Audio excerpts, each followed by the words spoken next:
snow is falling. The movie's flickering. I go where it's silver, watching their hair, wondering where fantasy ends and real begins. I know it's all pretense. Don't let this feeling end, 'cause somewhere in silver, truth starts to bend at trade movies, podcasts with friends.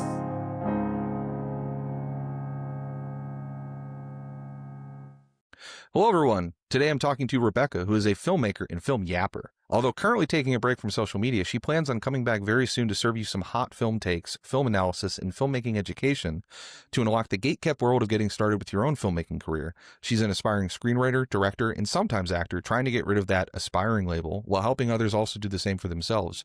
You can find her on TikTok at Rebs__Bebs, that's REBS__BEBS, and YouTube at Rebs_Bebs2, that's REBS_1_ there, BEBS2, for movie and TV commentary, as well as the rest of her links at RebecaRoblesRodriguez.car.co, and that is REBECAROBLESRODRIGUEZ.CHRRD.co. And I'll post that in the link. Rebeca, welcome to the show. Hi, thank you. Sorry for all the R's. No, not at all. I used to have a speech impediment when I was growing up where I couldn't say my R's. So now it's like it's like a big Katy Perry roar moment, that I can say them so well. It sounded great. I feel. Yeah. I think at least. Yeah. It was actually not bad because I grew up like in Western Massachusetts. So people just thought I was from Boston. They'd be like, oh, he's just like has a Boston accent. Because it'd be like, the whole Pak de Ka Harvard Yard type thing. Yeah, I'd just be like, yeah, I'm here with Rebeca Robles Rodriguez. And I'd be like, that's not a Boston accent. That's just a speech impediment. But that's just Elmer Fudd. yeah, that's it. Yeah. This why, yeah. And I wasn't even in the South. By the time I moved to the South, I'd even have it, which I figured, to your point, it might have made me fit in more. If I was just, oh, hey, everyone. I'm here from Massachusetts. I did have a teacher that talked like that, I will say. Mm-hmm. Yeah. He was a, I don't know if I can say that. He liked some of my classmates quite heavily, and he was a strange guy. He used to get, like these 14, sorry everyone that just watching the story, but like he used to get these, I'm not going to say his name, so I don't think it's libel or slander, but please don't sue me. But he used to get these like 14 or 15-year-old girl. He would stop class and be like, and again, he sounds like Elmer Fudd. He kind of looked like Elmer Fudd too. He's just like kind of a short guy who had like a very long torso, like just weird proportions. And he'd be like, Jane, why don't you stand up for the class and spin and let's see how pretty you are. And literally he would stop class and he would like make the girl like stand up and like if she didn't do it, he'd be like, no, stand up. You're so pretty today. And then she would have to like stand. Yeah. Not good. Such a character. I can't believe he's real. Yeah. That's like not even the, he wanted me to help him rip Napoleon Dynamite. He was that's the one thing that we share. Thankfully, me and that guy, he wanted me to help. He like called me up to class, like to his computer one time. He's like, you know anything about whipping CDs? And I was like, what do you mean, Mr. Oh. I was like, what do you mean, Mr. Blank? He's like, I want to copy Napoleon Dynamite. And I was like, that's illegal. I knew how to do it, but I just didn't like them, so I didn't want to help them. Yeah. Yeah. How was your high school experience? Now high school. So movies. Yeah. So you do movie content. How'd you get into doing movie content? I think I'd been trying for a very long time. I didn't know what would stick. I just knew I wanted to talk about movies with someone, and I didn't have enough people around me to talk to about movies. I'm like, there's this Yeah. whole other world.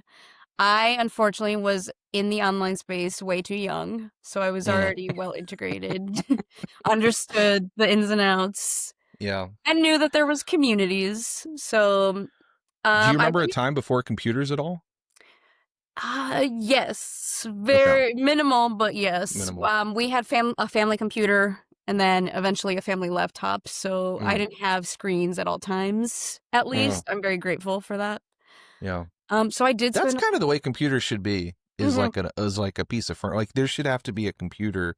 It should be like a family computer or a computer room, I think. Yeah, I agree. Designated time, room, area for that. And I think Yeah. I would be better off if I had continued that.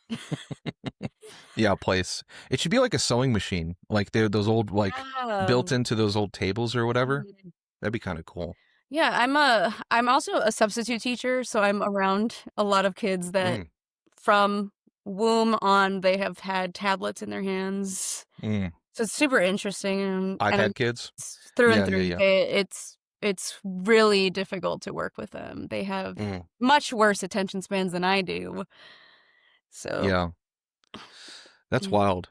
I yeah. remember getting. I'm 35. I remember getting. I think our first computer when I was 7 or 8, which I Mhm, think was like it'd be 97, 98. I remember when we got it. I mhm, remember what it looked like. I remember just being like, "Oh, this is cool," and then just playing games on it, really. But yeah. yeah, I played Sims. Sims 1, I classic. had older millennial family members that like introduced us to them. I Hmm. was into burning CDs at a young age. I Yeah, was getting it's very viruses millennial coded. fire. You might have the lamest born in the wrong generation if you're like a Gen Z who'd be like, "I should be a millennial." Not necessarily a Really? generation. No offense. Oh, their humor, not so much. Everything they grew up with, love it. Mm. I like our humor. You know, it's very quaint. You know, it's a lot of Mm, people who. Well, I think probably if it's like the whole like nature versus nurture thing, then mhm, probably whatever generation is currently, if it's Gen Z or Gen Alpha or whatever, mhm, whoever's like coming of age after the financial crash that's about to happen might have our same humor because I feel like that. You know, mhm. that was definitely the bigger. Yeah, You know. 2007, 2008 was that one market crash. I was in elementary school at the time, Hmm. but weirdly, I'm like, this felt like a turning point in everybody's lives, Oh especially, yeah, yeah, yeah, family. Everyone was struggling after, and it was just, and then I'm going online, learning all this stuff. yeah. That 9/11. I remember 9/11, of our course. teacher rolled in the TV cart so we could watch 9/11. It was great I still in got a sixth grade. couple classes with that rolling TV and Sick. those projectors that they wrote on the Oh, I markers. love those. Those are so great. Yeah, I miss those. Those are tremendous. It would be Yeah. really useful for me now when I sub. I'm like, I'm not giving a computer and I have to teach them things that's in their books. Mm. And I'm like, if I just had that old thing, Oh, I didn't even this think would go about way that. smoother. They got rid of them? Yeah, I mean, they project stuff from their computers, but like most of the work they do is on their computers. 80% of their day is on computers. Really? It's insane. That's wild. I can't imagine that. I'm art teaching right now, so at least like that's out of the room. Mm. They're actually being tactile, using their hands, That's cool. but so they're still getting something throughout their day, but Yeah. like someone needs to fix the education system. Not me. Yeah. Not No, based on not my, I. yeah. I'm good. Yeah. I'm grateful for my education. Good luck. Yeah. I hope it works out.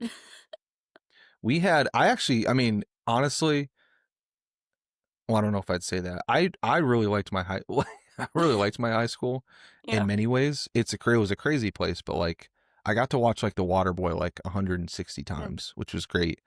because like if we were good, we had block scheduling, which I liked. It was Yeah. like 4 hour-and-a-half classes. So if we were good, we had like my history, my Bible. He was the same teacher for like Bible history because there was only 270 kids. Bible history. This is a public high school, and they taught. It wasn't like history Wow. of the Bible. It was history according to the Bible. It was like you took like your U.S. history, but also just sort of a different view, or like world history, but like Okay. a different view of like, you know, a begat whatever, begat whatever, begat whatever.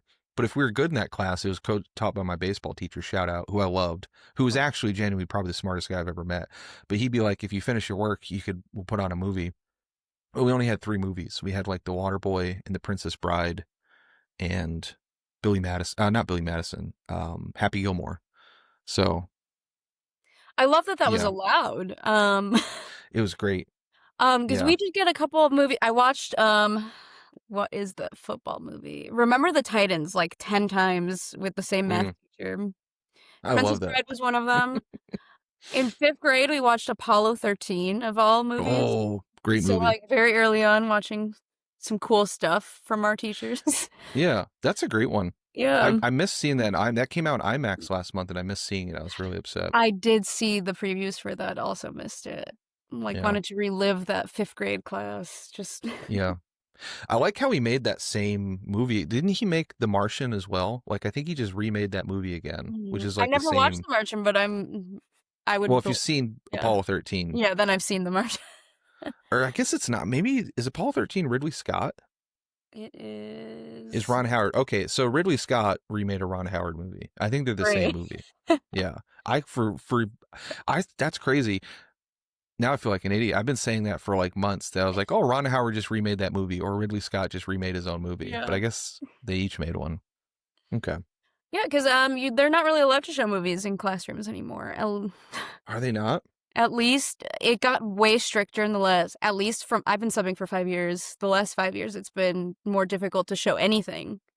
That's crazy. I got away with showing them some Bluey episodes, but that was just because I was a sub. Yeah, how could he be? I could be against that. You're like, come on. Yeah, it's just Bluey. But that would have killed my high school. Mhm. We almost had like a teacher's strike when they banned sleeping. Some kid in the county over died in his sleep in school, and so for like a month, like the word came down from up high that was like, all right, no one's allowed to sleep because they might be dead. Because like he had like OD'd or something. Okay. And the teacher is like basically like, oh yeah, thank God this kid's asleep for once. But that like the teachers almost they got so pissed because like they had to wake kids up, and like there was like a tacit acceptance of like you can sleep in class just as long as you don't disrupt it. And so then like as soon as they started waking the kids up, it's like they would just start disrupting class, and the teachers started getting really pissed. It was bad for everybody. It lasted only about like 2 to 3 weeks, and then like literally the teachers be like, this, we can't do this. And like then it was like you could go back to sleep again. Yeah. So I can't imagine movies that would have killed the school. Like if we couldn't watch movies. Yeah. Well, and now a lot of them have not grown up watching movies in classrooms, so they're just. I know a lot of them. They don't even show Bill Nye anymore. Damn. Like. What about who's the lady with the bus who like goes inside your Oh, kidneys? Magic School Bus. Yeah, That's the we lady. used to get that too. Miss Frazzle. I haven't seen it. I might Frizzle? ask my students on Tuesday if they know what the Magic School Bus is. Oh, you should just show them. Just break the law. Yeah. They'd love it. Oh yeah. It's great. And they absolutely have tried to get me to do something. Like, we won't tell our teacher. We won't tell anybody. I'm like, I kind of believe them. Yeah. It freaked me out. Like those, like they're real body horror movies. Like those movies. Yeah. When they went into someone's body, that. Yeah. Come on, class. Or it's like, come on, class, let's shrink our school bus and take a field trip off this kid's ass. And it's like, I don't think that's like ethical, Miss Frizzle or Frazzle or I don't whatever. think I signed a permission slip for this. Yeah. To be like, oh, we're in the colon now. And it's just like, I don't think this is weird. Mm-hmm. Yeah. Just like the idea of a little butt. It used to freak me out because I was like, would I know? Like, because it's like the people don't. It's one of those like weird ethical questions, I guess. Because like I don't think the people who she was like going into their kidneys or livers or whatever knew, but like I feel like they should know, They should like know. they Yeah. should know. I would want to know, but Yeah. also Give me the it choice. also it also made me think, like, do I not know? Like, is there a whole fucking classroom of people in me right now that are just learning about me? That's These were all on the list of conversation topics I prepped Rebecca for, by the way. These are the ones of I course. emailed over. Yeah.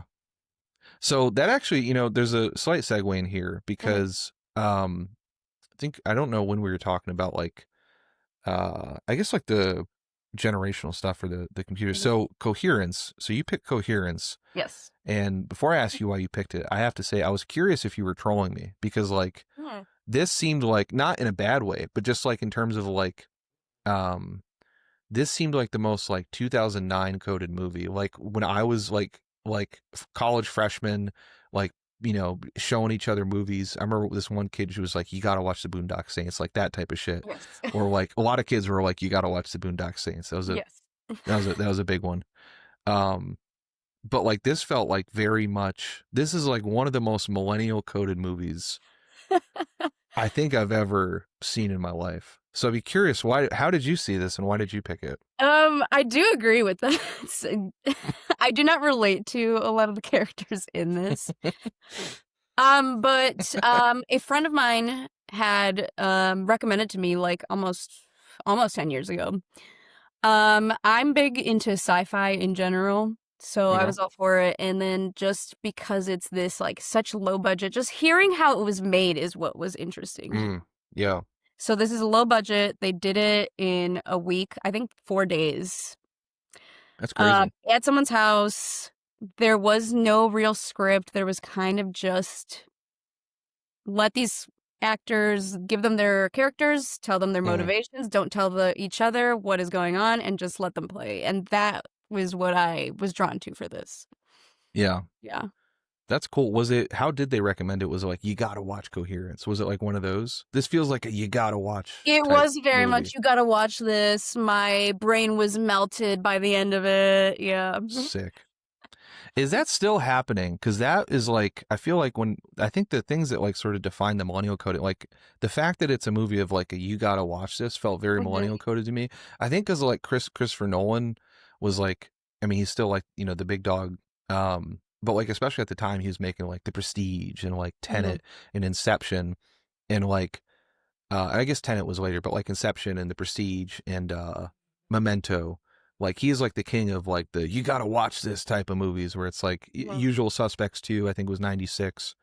There's, like, that whole category of, like, I don't know, I feel like this movie was, like, very, I think that the gimmick of it, of, like, the quantum stuff, that's, like, it's kind of pulling these ideas that it's like, you don't need, like, a PhD to do it, but it's like, what if? It's like, ooh, what if, like, we decoupled or something? Like, there's a lot of those, like, and I feel like a lot of the stuff that I read from, not that I went to film school, I was I think the closest thing, I took some film classes, but they were taught by, like, non-film people, and I was, like, a theater major for, like, a couple weeks,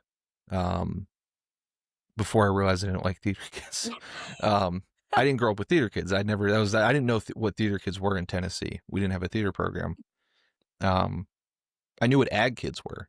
You know what ag ag culture kids? That's a different phenotype. Those are, like, kids who show up in, like, overalls and, like, they know they're going into farming, and we had a whole, like, ag track that you could go in at my high school. Like, they called it, like, the technical track, where it's like, if you knew you were going to be a farmer, you would be like, which is a weird thing to assign a kid at, like, 14, I think. It's like, okay, you're a farmer. But these kids knew they were being a farmer, and they were, like, very, very Southern. But I didn't have a theater very kid. different world to my high school. You telling me, yeah. Yeah, little me got one shot by all the theater kids when I went to school. I have no idea what I was in for. I've since come to appreciate them more, but it was hard. To all my theater kid listeners out there. But yeah, this felt like very, it was like the gimmick of it, I guess, is like very, like, a lot of the stuff, like, that people would, like, write in, like, theater or, like, writing stuff, or, like, if they would say, like, I'd want to make a movie, be like, it's got this big twist, and it's, like, very, like, science fiction-y stuff, I think. It's interesting you say you didn't necessarily identify with any of the characters, so I hadn't thought of, but that is also, these are like, I feel like, I don't know if they felt like to me like very millennial. Mhm. It's a millennial dinner party, Yeah. I guess. Yeah. Though I will say what feels maybe zillennial about it is the one Okay. character that I am forgetting her name right now that's super into like healing, and she's giving Mm, them the dropper with a whisper of ketamine. yeah. It feels Yeah. very of this time. She's like the older one, right? Yes. Mhm. So maybe that's the thing of like, I think it like goes in waves, right? Of Mhm. like millennials are, I don't remember, like maybe we were like really into 80s stuff, Mhm. but then I feel like Zennials are more into 90s stuff, but I guess millennials also are too, but like what decade you like, it's like almost skips a generation, because I Mhm. feel like 70s is like very spiritual, Mhm. like Yeah, kind of woo-woo type stuff. definitely. Does And any of right that now it stuff just kind of work? feels like everything's all mixed up. Like I feel like I see 80s and everything. I'm seeing 70s. Clothing is Mm, the big thing. 80s was running things from the mid 2000s till now yeah. ish. It's dying out now that Stranger Things is finally ending. Oh, I forgot about that. Yeah. Yeah. We have no that's another very millennial coded show. Mhm. That's like super, it felt like to me. Mhm. I think it's like culture is stuck. I mean, I'm not the first person to say that, but I think like since, uh, I don't know what year, but like, you think of like 1960, it feels like 1965 versus 1975 felt Mhm. a whole lot different than like 2015 versus now. Like, Mhm. if I went back to 2015, I don't think a ton like would have changed. You'd have Mhm. like less alt-right people. That's probably the only, like, you have Yeah. less fascism, I guess, is like the only, it's like Yeah. the one thing we got different. Yeah. I think it's Elizabeth Grayson. Shout out Mhm. her. Yeah. She's like the older lady in the Mhm. thing. The way it was filmed too, I think it was also like when you said about millennial humor. Uh, it felt very The Office coded, like just the way they're doing like the zoom ins and kind of the Jim faces almost. Right. Yeah, I really liked it. I gotta say, it was. I watched it. It kind of freaked me out. Because I watched it like, so behind the scenes stuff. Rebecca and I were gonna film this, think like record this like maybe a week or two ago, trying to remember, but we were able to film on the day that we originally were, but I'd watched it like the night before, and I think it was like the fourth movie of the night that I'd watched, and I watched it by myself in my room at like 4 a.m., which is like, this is a great 4 a.m. movie. This is one of the better 4 a.m. movies, Oh, because I was absolutely. like kind of Perfect out humor. of it.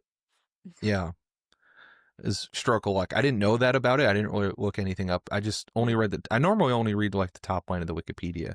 Mhm. And it says like, a woman who must deal with strange occurrences following the close passing of a comet. I was like, okay, that's cool. Do you like to read a lot about stuff before you watch it, or are you just typically going blind? It depends on the situation. I used to be very much like, hold on, let me read the Wikipedia page. Mm, Let me get spoiled. I've been trying to get away from that because I do like being surprised. I went into this movie because my friend is very strict about not seeing trailers, not seeing behind the scenes, not even knowing who's in it, what's this gonna be about. Just know what that log line is and just go into it. mm, So for him, I did go into this blind, and I have been doing that a lot more, mm. which is just a better movie experience now. I don't know what it is about wanting to know things ahead of time, but afterwards, I'm big into like falling into the rabbit hole of everything I Oh yeah, watch, do all the research, watch all the behind the scenes, which feels very rare now to find behind yeah. the scenes for newer stuff. That's why I like the physical media stuff. To be Yeah. honest with you, it's, Which I've been collecting more. I like it. I noticed that. And I'm like, well, we're gonna get to a point where we don't own anything. Streaming is just gonna become like cable was. I want to know that if I have something, I have it. I don't have to go to 5 different apps to see who has it. Yeah. So is that your collection up there? You got like the row? Yeah, these are mostly DVDs. I now have 5 Criterions. On accident, I found Chasing Amy at Goodwill the other Sweet. day. That's cool. I haven't seen that one. Kevin I have Smith? a ton of VHS tapes because I just used to own a bunch of them. We used to have Yeah. a CRTV. I know the kitchen TV is making a comeback on TikTok. I don't know if you've seen that. We have a kitchen TV. But I've been wanting to get one that looks exactly like mine from when I was a kid, so I can finally rewatch these because I just broke my VHS player. Very nice. But Our the kitchen TV is a disaster. I walk in and my roommate's watching like Ted Kaczynski manifesto videos on it while he's cooking dinner, and it's just like, can't have this. You just see like the picture of Ted Kaczynski, and he's got his headphones on. It's like, you shouldn't be listening to that. But that's cool. I like the I Love Lucy heart too. Are you a big Lucy fan? Half Price Books had this, and it was during. Oh, it's a whole set. Yep, it's the whole set. Wow. Which is funny. I was slowly collecting it until I found this. Now I have it all, and I had found these, like the sets by themselves. Nice. Oh yeah, I have those. I used to have those exact ones. One of my exes, big I Love Lucy fan, and so we had those. That's cool. I always wanted those sets. I remember seeing them at FYE when I was a kid. But we just didn't get them. Did you grow up on Lucy? Oh yeah. Like, is that like Lucy was a is probably the reason for my humor to this day, because I was watching this. It was on Nick at Night for a while, and then MeTV when I used to watch TV. Yeah. She's so underrated. I know it's like hard that, I mean, she's probably like one of the most well-known women ever, but like well-known actresses, actors, whatever, filmmakers ever. But I feel like, do people still watch her at all? It still feels like people grew up with it, but I don't know. That's another thing I'm worried about. I don't think anyone past, like, I don't think Gen Alpha is watching I Love Lucy, but because there's no flipping through channels anymore. That's how I learned about I Love Lucy. So unless you're like seeking it out, a TikTok clip gives you some interest into it, then I don't really think it's a big thing anymore. She'd be a big hit in the era of TikTok, I think. I agree. Yeah. She interestingly, do you know who the cinematographer was who was like the innovator along with her, who like pioneered, according to Wikipedia, arguably the most important stylistic innovation of the 20th century, the unchained camera technique. I don't think that was the one he did for Lucy, but I'm pretty sure he did for Lucy. He designed the flat lighting system that became standard for shooting multi-camera sitcoms. It's actually Karl Freund who shot Dracula in Fritz Lang's Metropolis, and like did a lot of the old German expressionist stuff. And I think he directed The Mummy with Boris Karloff too. And he's great, but kind of fascinating. Like, you don't necessarily expect like someone who did Dracula and a lot of German expressionism to be doing I Love Lucy, but he did. Right. And I know, I do know Desi is the reason we had reruns. I used to go in the deep dives all the time. When they did the Being the Ricardos movie came out, I was really in that rabbit hole for a while, learning some stuff about them. Revisit that. Yeah, Desilu. They're great. I was just, this is a real Coherence moment because I was literally singing. I don't normally like have too much of that show stuck in my head, but I was singing to one of my cats this morning because we have a cat named Beetlejuice, so we just call her Beat. I was singing my name is Cuban Pete, I'm the king of beat, beat, beat. And so I was, the songs you sing to your cats and stuff, but I didn't know you were going to show up with the Lucy stuff. That's cool. Yeah. Yeah. That's really cool. Yeah. It's an expensive hobby, but it's a fun hobby. And, it's addicting. It's definitely addicting. The Criterion Closet is visiting us in Chicago this upcoming weekend, and I'm hoping I can make time to get in line for that. Very cool. Yeah. That's really cool. Yeah, I'm trying to make I have a lot of Criterions, and I really want, when I move up to, I don't have room in my current place, but when I move like to a new place, I want a closet that I kind of want to remake the Criterion Closet. I think I have enough movies to do it for sure, but I don't have enough Criterions. But maybe I'll make like a Kino Lorber closet. It'd be fun. Invite people in, but then I'm not going to give them any movies. Yeah, I don't want to give any away. So yeah, this was very.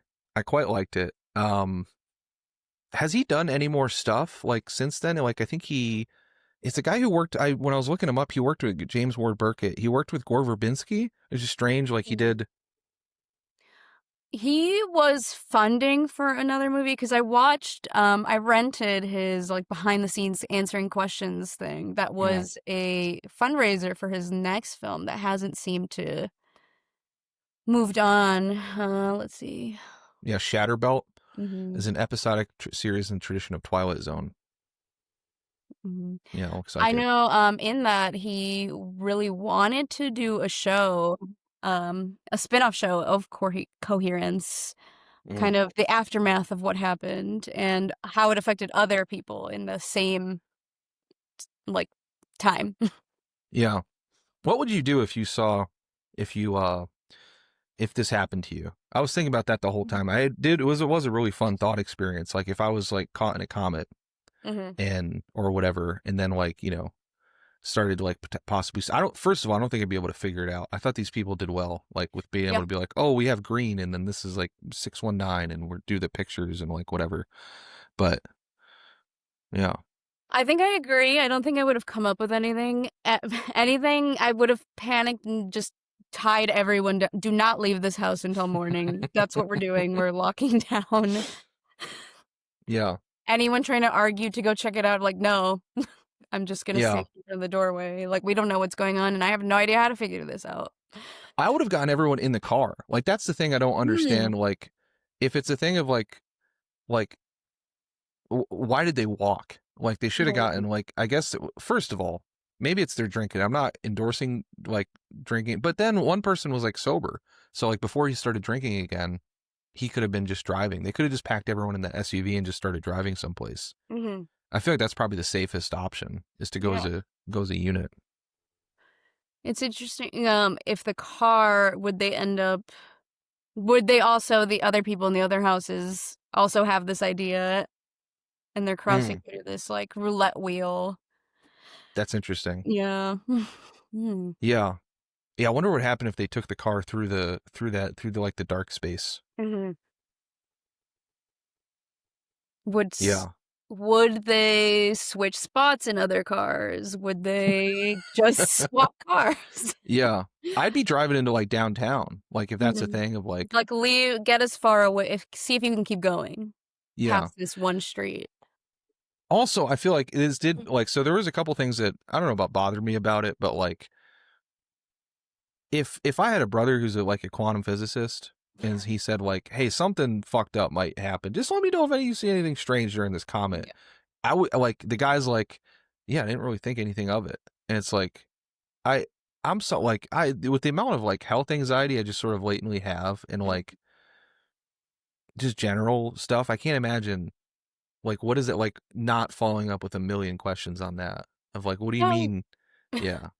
No, I definitely agree. We're like, oh yeah, he said this, but like they never come back to that. Yeah. Yeah. It makes sense that this was sort of like improv. Not. I mean, it was very compelling to watch because it felt very real. I will say, like, it felt like fake, real. Like it definitely felt like sort of kind of office show, like The Office or like one of those like sort of mockumentary 2011 style shows. Yeah, But very natural. very natural. Yeah, natural is a great word for it. But it did feel like, I think like the improv nature of it, it makes sense that it was because I was like, damn, the script for this must have been kind of crazy. But then it makes sense that they're sort of like kind of overlapping with all the overlapping dialogue and everything else. It also, I think, like it makes them seem a little dumber, which I think is good in a side because like I would do the, not that I'm smart at all, but like I would talk to my brother about it, but like it is always fun sort of watching dumber characters on screen. And you can kind of tell like all these people are like trying to think, like in retrospect, trying to think of the next thing to say. And so they kind of have like this glazed look on their face of like, it's almost like a where should I go with this scene type of thing, which I like. I like that because like they all do seem kind of a little drunk. I love the woman just taking ketamine. She was probably my favorite. The spiritual. Yep. Yeah. Shout out. Everyone just, they think she's dosing him. Yeah, I love the whisper of ketamine line. Like, give me like a teaspoon, a drop. Like, A whisper Could of be K. anything. Yeah. I don't know that I've met too many people who just take a whisper of ketamine. I've never done ketamine, but the people I know who've taken a lot of ketamine, this could absolutely happen to them. Like that, actually, I was like, oh, okay, like maybe she did dose everyone. Like maybe this is a thing because like it'd be a lot. You need to take, I think, a lot. I mean, I don't. It seems like everyone I know who likes ketamine Mhm. has most of the times they take it, they just get fucked up in like Mhm. the craziest way. No, Have like, definitely. It makes a lot yeah, more sense if you look at it through that lens. Like everyone got dosed on accident. Not on accident, she did it purposely, but yeah, of the people, like I agree that I know like they would be this unhinged and not thinking clearly and taking yeah. the craziest route. That's the other like I would say like point of criticism I might have Mhm. for it a little bit is like I think well I guess kind of two things. Like one, I think it maybe some writing would have been like it maybe just like pushing them to go into like more extreme situations. Mhm. Like when you accuse someone of dosing someone, like that's a pretty heady accusation.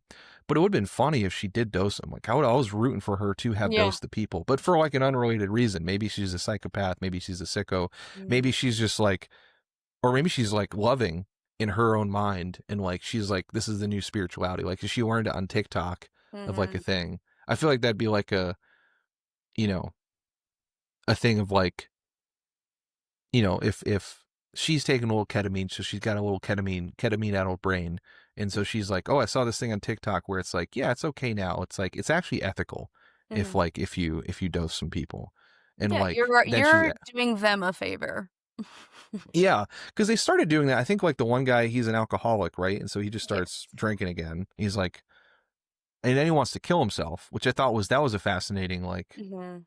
that was like I wish they would have explored maybe that a little bit more of like I think towards the last 30 minutes of movie, they started getting more into like the ramifications psychologically for the characters, which I Mhm. thought was really, I thought maybe the first 60, 70 minutes was too much plot. Like it was too much just like what's going on as opposed to like, let's develop these characters and sort of like how this will affect them. Like, I don't know if that makes sense. Mhm. Like in a way, like that some of these movies, like if you're going to do a movie with like a lot of like overlapping characters, I think then I generally like it when they just sort of take the time to like explore. Because I thought, especially the ending, spoiler alert on this, but Yeah. like the ending of like her, um, her like finding out that like there's this other lady and like her arc, I thought was the probably, I mean, definitely the best of like, and because Mhm. I think she's the main character, so to speak, Emily's of like, sort of like, what would you do to have like this different life where like the guy does like her and everything like that? I was really happy they went there, you know, but I was hoping that they would do that more, if that makes sense. No, I definitely agree, and, like, there feels like there's teasing of some of those moments with the other characters, but because this is improvised, there's no c script, and he was purposely not trying to guide them, Mm, then we don't end up there, but I'm really glad that they did go that direction with her, and, like, I think you question, like, would you do the same thing? mm, Switch with your would you be willing to hurt someone that is you in a different universe so that you can have that life? Is super mm. fascinating. Would you? My life would have to be shittier right now. I think at the moment I am right now, I'm okay. You're pretty good. Yeah. Okay. I think maybe me, like, 5 years ago would absolutely take that opportunity. Mm, It that's really interesting. depends Yeah. on where people are in their I think mind. if I saw an alternate version of me and he was like married to Gene Tierney, Mhm. and like Gene Tierney it somehow came through like a time travel thing, and it's like that Jeff is enjoying being married to Gene Tierney, and they're like watching movies together, he'd be getting killed like a Oh, million percent. I would destroy him for sure, easily. That was like the most relatable thing in the thing. I was like, yeah. yeah, I mean, I would not be willing to hurt anyone else. I'm taking myself out if the grass Does is that green. count? Would it count? Yeah, if you killed other Rebecca, does that count as murder? I feel like I have the right to kill any of my clones. Yeah. Like that may, and that probably is a thing that like maybe needs to be codified by society. But like, if I have any alternate dimension me's or clones, or if they try and make a replica, like an AI version of me Oh, or yeah. something, I should have the right to kill it. You should have an absolute right to kill that person. Just like I think people, I mean, don't do this obviously, but people, I don't like suicide being like a crime. Like I get why it's like, because you shouldn't do it. Absolutely, like legitimately, do not do it. But like as a human rights issue, it is kind of your own like body, you know, Mhm. like whatever you do with people's own bodies, like, you know, in the same way I'm pro-choice because it's like it's not my business. It's, you know, it's that Mhm. other person. It's like, yeah, if I have a fucking clone, yeah, that's my right. It's his right to kill me, or maybe it's not. I don't know. I'd be upset if a clone. I'd like to know what's going on in that clone's life. If they saw my life and be like, that guy has a great life, I'd be like, God damn, you're in a bad fucking time. Or like she ends up, it's all like everything's settled, but there's 2 of her now. Like maybe I would have a conversation with her. Like, let's just split our life. What would you do if your clone came up to you and had a conversation? Would you Ugh. be receptive to it? I no, I'm bringing that up as if I wouldn't immediately like be combative and like no, absolutely like what are you doing here? What I Mm. don't know. I don't think I could have the conversation. I'd be too freaked out. I think I would. I don't think it would come to murder with any of my clones Mhm. because, like, I think my other clones, like, I think if I was able to talk to like the Gene Tierney life having clone, Mhm. I'd be like, listen, you know, this isn't fair. And then he'd be like, I would be like, if my clone came up to me and said that, I'd be like, you know what, you're right. Mm. But I guess like it depends on like what the clone's doing, because like if the other clone, like if the clone came up to me and was like, yeah, I work in like a lithium factory, and like so we got to like split our time now because like you should have to do like 50% of the time in the lithium factory. Mm. I'd be like, well, you should just quit that and just come into this universe. Like you will figure it out, you know, don't worry about. But I'm not like sharing a lithium factory life with like, I wouldn't expect another clone to do that. So maybe that clone would kill me if I had to like work in, If you know, if they offer that up and you're not about it. yeah, or like what if he was from the world where they just make Marvel movies? Like what if Rebecca from the Marvel movie only universe came up to you and was like, hey, you got to spend 50% of the time there because it's not fair that I have to live there. Oh, there no. Nope, Yeah. no, no, no, no. That's self-defense. Yeah, That's a kinetic, absolutely. that's a tactical self-defense situation, I think. Mhm. Do you think, well, this lady, she just wanted the boyfriend, which I think was, I don't know. Maybe he wrote, I didn't see enough in him to justify it Mhm. personally. I get it for her. Like maybe if she thought the thing, and I get why the character did it. Mhm. I think it would take a more interesting guy. I didn't think the guy was too interesting, you know? Oh, no, not at Yeah. all. I think I would agree on that. I don't think a relationship would be the deciding factor. Like, they would have to be, like, rich, successful, and have a great relationship. All But right. What about they transport you? I love Desi Arnaz. Is he like on the list? no. Oh, okay. I like him. Good I like dancer. him, but Yeah.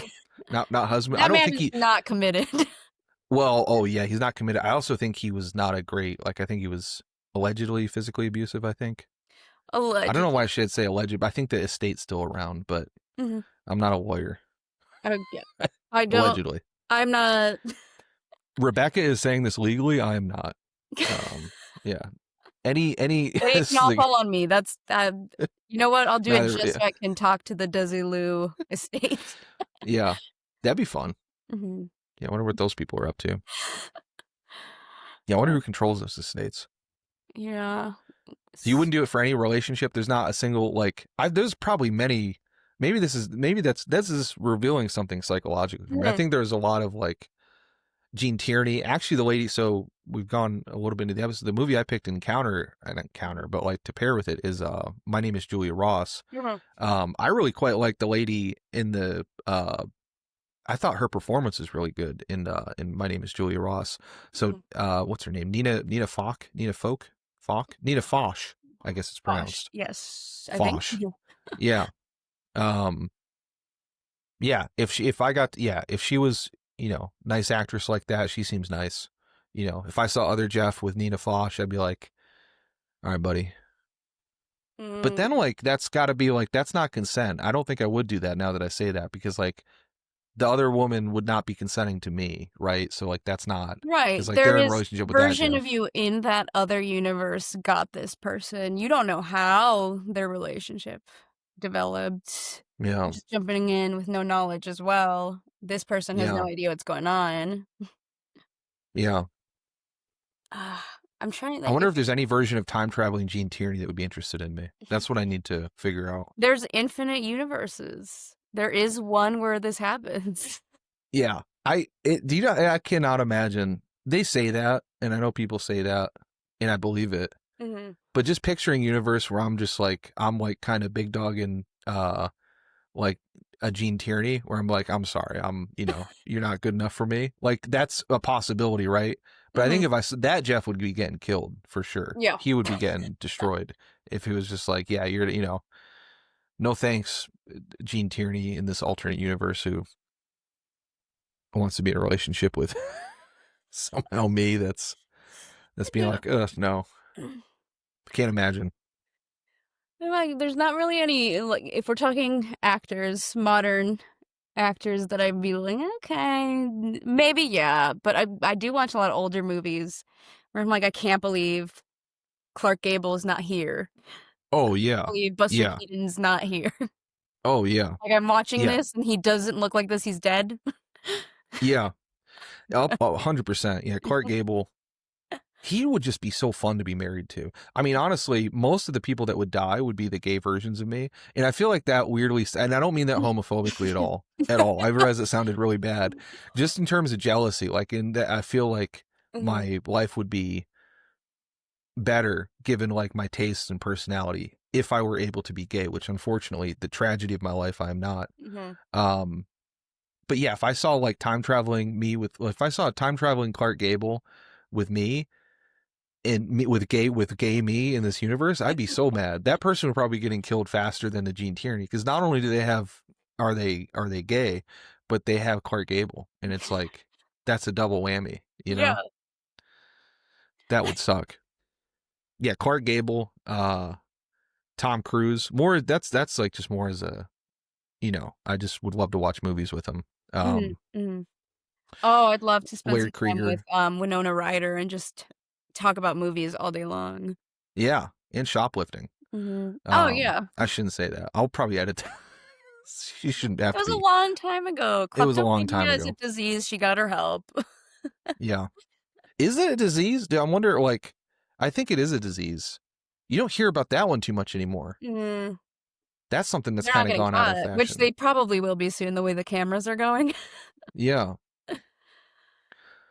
I can't remember the last time you don't really hear that. I feel like that was such a common plot element in like stuff growing up of like this person's like they can't stop themselves from stealing. Yeah. But you don't really see that anymore. No, yeah, yeah. And that just reminded me just of one off watching, I don't know if you've seen The Hot Chick with Rob Schneider. I have not. Unfortunately. But there is a scene where this mean popular girl, they stick something in her bag and security like whams her into the ground, calling her Winona. And I learned what that was a reference to at a very young age. That's a low blow. Yeah. I don't know that I've seen a Rob Schneider movie. Like, I don't think there's, to be honest with you, like a movie that is like not like I've seen him in Big Daddy and like you know, he's Grown Ups. always as someone else's movie. Yeah. Yeah. I actually recommend The Hot Chick. I think it has aged pretty well for an early 2000s movie that That's crazy. That's my argument. I kind of do want to make a video about it because I think I'm the only one that would say this. Yeah. That'll be, you want to do another episode? That'll be the next episode. I would, yeah, absolutely. I bring up Hot Chick to people all the time. Nobody knows what I'm talking about. They think I'm crazy. Oh, that'd be so great. Yeah. What would be the worst? Yeah, that would be such a good episode. Like, I would love to, because I have known nothing about them. I mean, yeah, I really have only seen the poster, but that was just not. If you were asking me to like judge like whether I think from afar a movie had aged, a 2002 comedy called Hot Chick with Rob Schneider, that would not be an A upper Freaky tier candidate. Friday, Rob Schneider, 2000s movie. Okay. Yeah. Yeah. I I'm mean, gonna like, say something crazy about it. It sure. came out the same year, or Rachel McAdams filmed it during the same time she filmed Mean Girls. I like Hot Chick better. I haven't seen Mean Girls. That's a big blind spot for me. I need to see Mm. that. I know it's just a big for like the general audiences. Everyone knows quotes Mean Girls. That's very non-millennial of me, I will say, to not, Yeah, because every that's crazy. again, I think it's a theater kid thing, because like that's every theater kid I've ever met loves that movie. Mhm. Like that, and like what's the other one with her with all the ladies? Pitch Perfect, I think, is Pitch also like the Perfect, big, people love, yeah. big theater kid movies. Mhm. Hot Chick, okay, yeah, I think like the one that I think classically is aged worse, like Revenge of the Nerds, right, where there's just like a straight up like Oh, sexual yeah. assault scene. Yeah. But there's probably I could be wrong and I'm remembering the movie wrong. So I will say there are some things in there that did age well. There's probably other stuff that didn't. okay. Like Shallow Hal probably has not aged well. I haven't seen that one. I haven't seen that one. I've seen clips of it, so I understand why it hasn't. I think I saw it on TBS when I was a kid, from what I Mhm. remember. Like after it came, it was like one of those TBS movies that they'd play. Mhm. Oh gosh. Oh, you know what hasn't? What I watched that was a wild one that was one this girl I was dating showed to me was that I'd never watched as a kid, but very 90s movie. Is it called Indian in the Cupboard? Is that the I had to watch that in elementary school. Yes. It Okay. is that. That has not aged well at all. Just the idea of having a little Native American fella that you just keep in your thing as a pet. It's like that is wild. I believe But it's we read the book or something, and that's why we watched it. okay. Yeah. You can't have anybody as a little human as a pet. Yeah. But especially just like befriending an 18th century Iroquois named Little Bear, Little Bull in some editions. Yeah, that was a wild one when I watched. I was like, this can't be the plot of the movie. He can't just like basically be adopting this guy like you would like a stray cat. But it's like, no, he just, he's like, I have my little friend there. I will say, no offense though to proud Knoxvillian David Keith, who's a great actor, who's in that movie. I think he plays the cowboy in that movie, but he's one of the actors from Knoxville. He's in a lot of stuff. You probably would reckon he's like a taller white dude. He's in a great movie called White of the Eye, which is by Donald Campbell, where he wears a UT hat while he's like killing people, and it's a very disturbing movie. I might make a video on it this month because it's like one of the more disturbing movies I've ever seen, and he's just doing it in this University of Tennessee hat that's pretty iconic. He can like echolocate in that movie using sound like a dolphin. Okay. But he uses it. But he's like a hi-fi stereo installer. So like he's like, that's like his special skill is like he can go in the Southwest. It's like Arizona. He can go into your home and be like, ah, and then like figure out where exactly to put your speakers. But he's also killing people. That's incredible. Donald Campbell was a hell of a director. Shout out Donald Campbell. He did Demon Seed, which was like one of the biggest inspirations for the short film I made. That one is about an AI trapping you in your house, trapping a woman in her house, and forcing it to have his AI baby. So it's very prescient. It's like, yeah, it's really upsetting. Also, his movies are all really upsetting. He made like 4 movies. I haven't seen Performance, which he co-directed with, I think, Nicholas Roeg. But the other 3 movies, Demon Seed, White of the Eye, and Wild Side, are all crazy. Wild Side is one of those insane Christopher Walken 90s movies. That's one of the weirdest things I've ever seen in my life. Shout out all those guys. Yeah. Yeah. So yeah, so for my movie, I picked My Name is Julia Ross. And speaking of aging, I think this movie aged really well. I actually quite liked it. How'd you feel about it? I did genuinely enjoy. I have been wanting to get more into the film noir space, so this was like a nice little surprise. Absolutely. And I feel like I don't often watch older like movies that have like British things. Yeah. So I'm like, well, this is kind of weird. I watch a lot of older movies and like this transatlantic accent I'm used to, but then it just Yeah. felt very. I'm like, they're just talking regular British accents. This doesn't feel right. Got over Yeah. it quickly, but like it was nice. I loved how short it was. It's both these movies. Honestly, Coherence I had a lot of appreciation for because it's like an hour and a half, which you don't see in a lot of modern Yeah. movies. But this one was 64 minutes. It's like Oh yeah, it was yeah. quick. But like it was moving, trucking. Yeah. It was packed. Like I didn't feel like cheated by it, like 64 minutes, you know. Yeah, I was wondering when I saw the runtime, like, okay, is this enough for a movie then? If Yeah. they're ending so soon, but like we're used to like 2 hour long movies at this point. Yeah. Everything's like 2.5, 3 hours now. I feel like that people want to make. I love a 90. That's like honestly my favorite part about a lot of these older movies, especially film noirs, is like they're going to be great and they're going to be 90 minutes, which is like perfect. Yeah. Because I watch a movie basically every night with dinner. I just sit down to eat dinner and then watch it, like watch while I'm eating dinner. And so doing that with like a 2.5 hour movie is like kind of a much bigger commitment. No, definitely agree. mentally. And I hate pausing, splitting up a movie. I Yeah. I can't do that. I've been told to do that by other people. I'm like, no, I'm just not gonna go to bed until I finish it if I'm committing to this. Yeah. There's very few movies the only movie honestly I would do that with would be Cleopatra from the 60s, which should have been 2 movies. It really is 2 movies, I think. Yeah. But they wanted to put it together because they thought there was about to be a scandal, I think, with Richard Burton and Liz Taylor. I think the only movie I've split up was Elvis. I was like pushing through. The Baz Luhrmann? Yeah. I haven't seen that. I like Baz Luhrmann. I do Is like it not Baz good? Luhrmann. Did it need to be 3 hours long?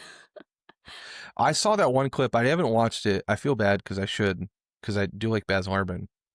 That was actually one of the first film class I took in college was actually partly on Baz Luhrmann. The teacher just loved Baz Luhrmann, and like he just loved Moulin Rouge. It was weird, especially like I'm not being hopefully not too stereotypical, but he was like a mid-60s guy who kind of looked like me with a mustache, like just some like dad. But he was like, Baz Luhrmann's the greatest director. Like I just didn't know that was like his target. But like we watched, like he had to write a paper on like Citizen Kane versus Moulin Rouge, which I thought was because his thing was, and honestly, it was really like I was like, this is kind of crazy. Even back then, I was like, this is a little crazy, but he pulled it off because he was like Baz Luhrmann when he made Moulin Rouge was trying to make the greatest movie ever made. He's like he's like, you know, he's like he was trying to make a point about like high art versus low art. He's like Citizen Kane, very obviously Orson Welles was trying to show off and like really go somewhere. But he's like, you may not think of Moulin Rouge as the same thing, but he's like, but Moulin Rouge, he was trying to, and like watching Baz Luhrmann's movies, like, yeah, he's like, he's really trying to like make the greatest thing ever made every time, which like leads to some spectacular, as in the case of Elvis, I would imagine. Oh yeah, what I love about him is the spectacle. Like it just feels like a movie. Yeah. And as a very movie theater director person, I'm like, this feels like very Broadway to me. Like it's just so extravagant and like over the top, and I enjoy stuff like very that. Broadway. I know there's a lot of Baz Luhrmann haters, like he's all style, no substance, but I really enjoy. I'm a big I love The Great Gatsby. Big fan of that. Yeah, I don't. I mean, yeah, I would never. I love him. Like I haven't seen The Great Gatsby, but I've seen Moulin Rouge and Romeo and Juliet, and I love them. And yeah, it's a silly criticism. I think all style, no substance. So what? Movies can do that, you know? That's like saying movies can't like. Which I don't know if I agree with. I kind of agree with it. There's not like there kind of is like not too much, but man, the style's so good. No, I think I am the type of style over a lot of stuff. Visual stuff is like my bread and butter. Love it. Oh, yeah. Like if this is a visual medium, it should be interesting to look at. Yes, story is important, character's important, but I sometimes lose points on some movies where I'm like, okay, like it's interesting, but like you're not giving me Mhm. anything to really look at. I could listen to this like a podcast. Yeah. Interesting. Now that you say, oh, I remember looking. This guy who shot this, he won 2 Academy Awards. Who shot My Name Is Julia Ross for cinematography, which I thought was weird because, like, I've only seen one other of his movies, which was From Here to Eternity, which I have no idea how it won 8 Academy Awards or whatever, 8 out of 13 nominations. I don't know if you've seen that one with Frank Sinatra. Um, Kind of a funny movie. Burt Lancaster, Monty Clift, Deborah Kerr. Shout out her. I love her. She's my favorite. Um, she's also in the universe of people that I would kill for. Um, I think it was just everyone was in the military. I have a whole theory about that movie, but like I think everyone was in the military in World War II, and so like this was just like it's like a melodrama, set in like right before Pearl Harbor. Like I don't know if you saw like, but it won like a bunch. It's not really exciting. There's not a lot happens. I don't even think it's like particularly interesting. It's just like relationship drama Mhm. it on a military base before World War II. And I guess just people went nuts for it. But I guess he shot that and won. I'm not sure he should have won best cinematography for that, but I would imagine there's other movies that came out in 1953 that should have won it. I would just given the decade.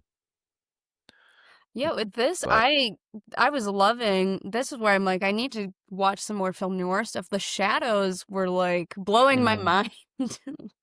All the camera yeah, tricks. I think it was shot well. Yeah, it I was shot did really really well. like. Yeah, this is definitely even shot better than than From Here to Eternity. Mm-hmm.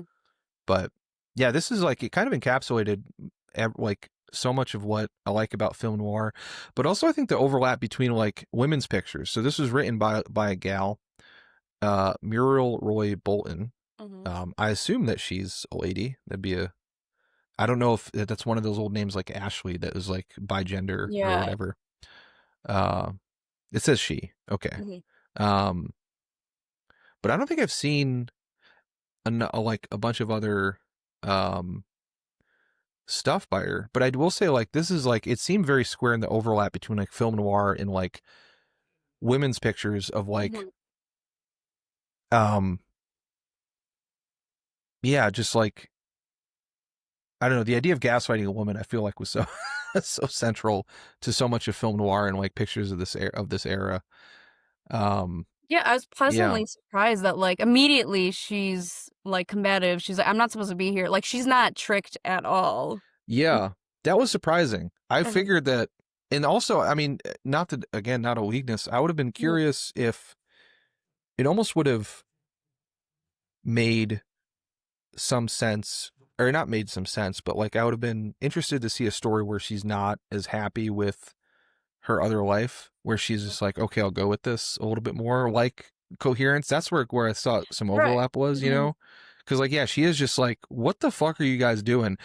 Because like I feel like immediately George McCready's performance in this, who's shout out George McCready, he's like the tall sort of angular Oh yes. guy. Yeah, he's disturbing. He is like, I don't know how much you've maybe have seen him in, but he's in the Gilda and he's in a bunch of stuff where he's just one of those like kind of like he's in the Big Clock. He's like vaguely gay coded villains, like character actors that would just did this role in like 100 movies that are just tremendous. He's so good in Gilda as like him and it's one of those movies with like him and Glenn Ford, where they're both like battling for control of Rita Hayworth, but also they're in love. It's like it's like one of Mm. those things. But yeah, he was really menacing in this. Oh Very yeah. disturbing. Very, very disturbing to watch him. Those eyes were like piercing. Yeah, yeah. I miss those kind of actors. You don't really have a lot of like. That's another. I mean, are there a lot of actors now who like very specialize in like the villain roles like that are like doing a lot of like that type of Mm. certainly not in the way that you'd have back here, but No, not at all to this extent at all. I'm definitely blanking. yeah. I can't think of any, honestly, like for today. Most actors, the big ones right now, are trying to do something as different as possible from the last thing they've done. Yeah. That's a shame. Yeah. Because I remember How there's this dare they get out of movie. their box? I'm sorry. How dare they step out of their box? Well, some people shouldn't. Like some people were meant to be movie stars. Like Clark Gable should not. He's not stretching, but Oh yeah. he knows how to work with his instrument and he knows how to like be a star, which I feel like is a lost art. Mm-hmm. There's a lot of guys I think that probably Tom Cruise is one of the few remaining ones where it's like, okay, he knows how to work within he's a movie star Mm-hmm. as opposed to like even Will Smith, I think, should have been a movie star as opposed to like he does like these sort of goofy roles. I feel like that aren't very good. He's like constantly trying to like sort of stretch himself because I think like that's the way he wants like respect as an actor, Mm-hmm. like a capital A actor. But I think he would have been better if he sort of stuck with a persona as opposed to like trying to do a lot of these like kind of.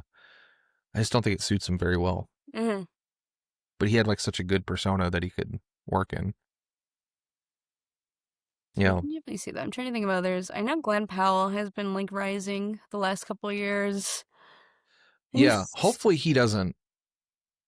He needs to be the capybara star. yes, but he is now. He started off doing pretty much like the same roles, but now he's branching off, trying to like prove himself. Is what it feels like. Damn. Mm-hmm. With some That's other not good. stuff, yeah. I'm like, just stick to the. I did watch Twisters. That movie is not good, but it was Is it fun to not? watch. Okay. I I watched it haven't in seen it. 40X. I don't think I would watch it outside of 40X. I wanted to. That's why I didn't see it. I wanted to see it, but none of my friends like they all thought like I don't want to do that, but I really wanted to see it in 40X. But all my friends were like, I will get sick. Like I've never seen a movie in 40X, so seems like something I It like. wasn't too bad. Bad choice to buy popcorn. Did not think that part through. Oh, really? I Yeah. shouldn't buy if I okay. That's great. I saw something about like the there's like some was it like for one battle and have you seen one battle after Yes, another? yeah. I think yeah. The I think there's like one theater was doing like some type of 40X type thing with it. I don't think it was Regal actually with the 40X, but they were saying that like when Perfidia was like going with Sean Penn, like they were like buzzing the seat as she was like, Oh, no. like on the backside. I was like, that is a fascinating choice to do that, but Some of that those would probably take 40X, me you out could of it a little turn bit. the water settings on and off on those 40X chairs. That seems like it'd be a crazy choice to use for that movie. Oh yeah, there's water on those chairs. Yeah, but you can turn them on or off. Like, it's your choice if you want to be splashed with Oh, something. I wouldn't want that dirty movie water. Yeah. I wouldn't want to be splashed by. That seems wild. Yeah. Maybe I would though. There's a lot of 90. I mean, there's not movies have gotten a whole lot less wet. Movies used to be really wet. Oh, yeah, They're slimy. not really that wet anymore. Like I Yeah. said, I watched Lost Boys last night. I'm like, whoa, this is such a slimy movie. Yeah. Yeah, that I think it's called Hard Rain from 1998. It's like the entire thing is just like in a flood. Like the characters are just halfway up in water like the whole movie.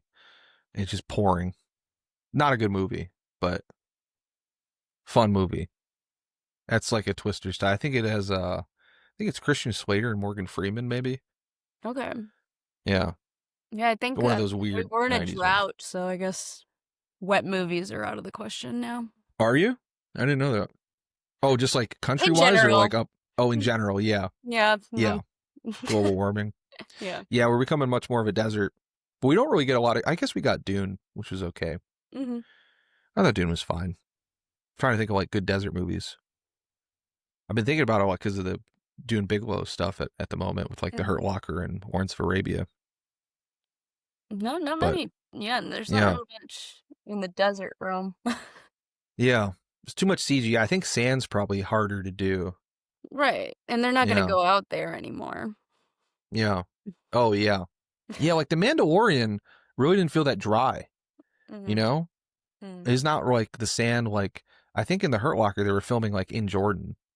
And so a lot of those scenes where they're like caked up with like desert dust, they're pretty musty, Yeah. which I liked.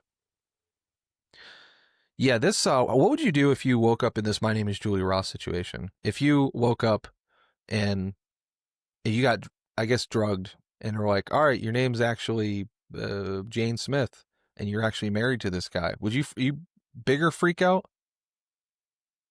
Bigger freak out. And I think I would be more aggressive in this situation. Like, I Maybe think I'm throwing hands? swinging. I think I'm Just, throwing yeah. things. Yeah. Yeah. I think she wasn't aggressive enough. Yeah. I think she could I have could, taken at least that the older woman. yeah. It's it's where I feel like I could have taken this whole house. Yeah. Like, yeah, easily. I also feel like I would have figured out how to get out a little bit more. I don't know. This is another one where it's like when she's like freaking out in the car with the people or like doing it, like I would just like knockout game that guy and take the car, you know? Yeah, I was yelling at my screen like, "What are you doing trying to get out of the car right now?" Yeah. Just wait. Just wait it out. Yeah. Just wait. I'd be saying all kinds of stuff. You'd get that guy in a sleeper hold pretty easily. And maybe the car crashes, or maybe you say like take the car out, or you could say like I have a gun, or you could like pop the trunk, then get the tire iron. Like, Yeah. it's also too, it's like there's not a lot of situations where you get to legitimately threaten people or like do violence upon people. Yeah. But like you have like total carte blanche, like that'd be such a benefit of like if you got kidnapped like that, because it's like, oh, you get to fuck these people up. It's like guilt free. It's much more valid of a situation. Yeah. Yeah. I mean, I don't know any of these people in Coherence, like these are my friends, so I'm really only going after myself in that situation. This Yeah. situation, these people have kidnapped me. I don't know these people. I'm letting the beast out. There's not like would you go after your friends at all in Coherence though? Like, is there any that have like made you mad where it's like, okay, I'm not going to kill you that I know, but maybe that's a service that could be authored where like, let's say you cover dinner for like $60 and they're like, okay, we're even now because they buy you a coffee. And it's like, well, you can't really make a beef out of that, but maybe you could kill another version of them, or at least like slap them. Yeah, Right? at least, to get that frustration out. Yeah, there's definitely some stuff brewing, but I'm very communicative with my friends, so it wouldn't normally That's good. get to that point. Yeah. I'd want to practice. Like if I knew I had like an escape back to my world, like which of my friends could I beat up or which would be like, Which you don't ones really know, If it ever Yeah. came down to it, could I take them all down? Yeah. If it came down to it, could Yeah. I beat them up? Mm-hmm. I think a couple of them I could take probably. I think, A yeah. couple of them are more angry than me, I feel like. Yeah. Yeah.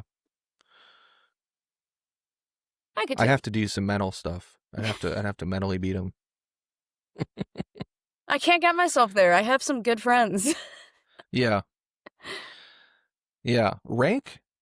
Rebecca, rank all of your friends by name and address by who is the toughest.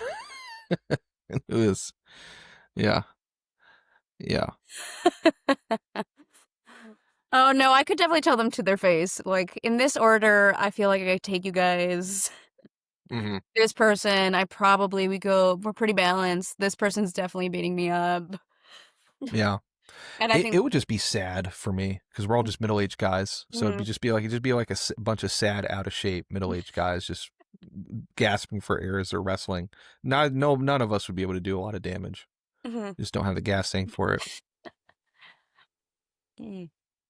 But a bunch of like mid-40s British people who seem like they weigh like 20 pounds. Oh, yeah. All these like rail thin, Yeah. Pick them up, move them. I'm not afraid of George McCready. I'm afraid of him mentally, but not physically. Yeah. Yeah, I would take that axe from him. Yeah, this was it was like an interesting 64 minutes. I feel like, yeah, if her life was worse, I thought it would have been better, because then it's like, well, maybe it actually gave me an idea for a movie. Mm-hmm. It actually made me, I was thinking, I feel like one of the things I love about this era is like so much Gothic horror. It like takes place in these old houses, and this is like it's kind of on the edge of like it's Gothic, I would say. Um, but like we have all those like OnlyFans models houses and like influencer houses and like crypto guy houses in Miami. Those all seem cursed. And I don't know why we're not making like Gothic stuff around those like mansions in like That would Miami, or like definitely these be super influencers. interesting. Yeah. Yeah. So I have an idea. I think like it'd be, feel free to steal this if you're out there, or don't, or credit me, or maybe I'll rip it off. But like my idea would be, um, there's like an OnlyFans model that's getting abused by a bunch of like tech crypto guys and like sort of pimped out, just like, in this movie. And then she dies, but no one knows. And so they're using a combination of like AI, and they need like a body replacement to basically like have a base. So they kidnap, like in this movie, some lady that's like a fan of hers that looks like her. And then they start doing a bunch of plastic surgery to make her look like a lot like the person. But then when she wakes up, she's not even that upset about it. 'Cause she's got like a parasocial thing with it, which starts to freak them out, because they're like, oh, fuck, we want to keep this lady under control. But then she's just like, no, I've always wanted to be this lady. And like, she's like one of those people who like gets made up to like the people who are like getting uh, plastic surgery look like one of the Kardashians, which is also the Kardashians' mom, who I guess, like, I don't know if you saw this, like, which Yeah, I is, just saw her recent pictures. It's insane.